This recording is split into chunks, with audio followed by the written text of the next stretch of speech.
안녕하세요, 초입니다. 구독과 좋아요 부탁드리며 뉴스투데이 시작합니다. 오늘의 뉴스입니다. 기아 타이거즈가 본격적인 스토브리그에 진입했습니다. 기아 타이거즈는 올 시즌을 최종 6위로 마감하며 본격적인 내부 단속에 들어갔습니다.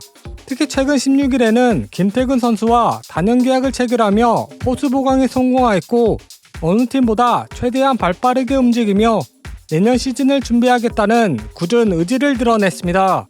특히 FA를 앞두고 있는 김선빈과 고종우 선수를 포함하여 올해 계약이 끝나는 최용우 선수까지 이 3명의 선수를 모두 잡아내는 것이 현 시점 기아에게 떨어진 숙제라고 볼 수 있습니다. 그래서 어제 내부 단속 순위에 대한 투표를 진행하였고, 약 3,000분 가까이 투표를 내주었습니다. 예상한 대로 약 61%가 최용우 선수를 1순위로 꼽았고, 이어서 김선빈, 고종우 선수가 각각 34%와 5%를 차지했습니다.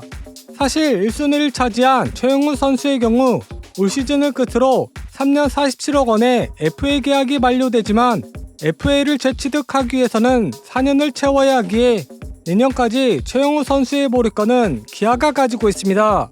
다만 올 시즌 나이가 무색한 활약을 펼치며 1년 계약이 아닌 단연 계약을 추진 중이고, 그만큼 최용우 선수의 가치를 높게 평가하며 40대 선수로는 처음으로 BFA 단연 계약을 눈앞에 두고 있습니다. 다만 시즌 막판에 안타까운 부상을 당하게 되며 나이를 생각하면 회복이 완벽하게 된다는 장담을 할 수가 없고, 재활 기간을 고려해봤을 때 내년 시즌 준비는 크게 무리가 없어 보이지만, 힘이 실리는 왼쪽 쇄골 쪽이라 중대한 영향을 미칠 수밖에 없습니다. 그리고 두 번째로 많은 투표를 받은 김선빈 선수는 2008년 기아에서 데뷔한 이후로 약 15년간 활약해준 프랜차이즈 스타이고, 올 시즌을 끝으로 4년 40억 원의 FA 계약이 끝나게 되며 두 번째 FA 권리 행사를 준비하게 되었습니다. 특히 지난해에 이어 올 시즌에도 캡틴을 맡아주며 2년 연속으로 기아 타이거즈를 이끌어주었고, 올 시즌 규정 타석을 채운 팀 내 선수 중 가장 높은 타율을 기록하며 자신의 타격감을 스스로 입증했습니다. 또한 올 시즌 내내 이루수 자리를 든든히 지켜내주며 내야 수비에서도 빛같은 존재감을 보여주었고, 사실상 내야 뎁스가 얇은 기아로서는 그를 대체할 만한 자원이 없다 보니 김선빈 선수와의 계약을 포기할 수가 없습니다.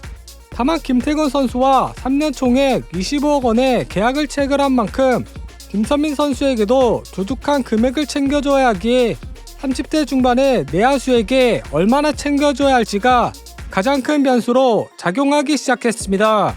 그리고 마지막으로 5%를 차지한 고종우 선수는 올 시즌 내내 전문 대타로 활약하며 승부처에서 귀중한 한 방을 때려주었고, 알토란 같은 역할을 톡톡히 해주었습니다.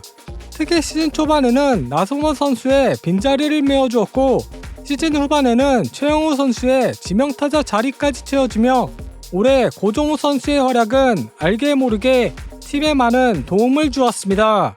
또한 올 시즌이 끝나며 FA 자격을 취득하게 되었고, FA를 행사하게 될 경우 C등급으로 분류되기에 선수 유출 부담이 없는 타구단에서도 충분히 군침을 흘릴 만한 선수로 평가되고 있습니다. 다만 지난해 FA를 취득했었지만 기아가 좋다는 이유 하나만으로 행사를 포기한 고종우 선수였고, 올 시즌에도 굳이 FA를 행사하며 모험을 걸기보다는 높은 고가를 앞세워 연봉을 높이는 방법을 선택할 수도 있습니다. 결국 내년 시즌을 위해서라도 모든 여력을 쏟아야 하는 가운데 과연 3마리 호랑이를 모두 잡을 수 있을지 귀추가 주목되어주고 있습니다. 오늘의 뉴스투데이를 마치며 이상 초였습니다.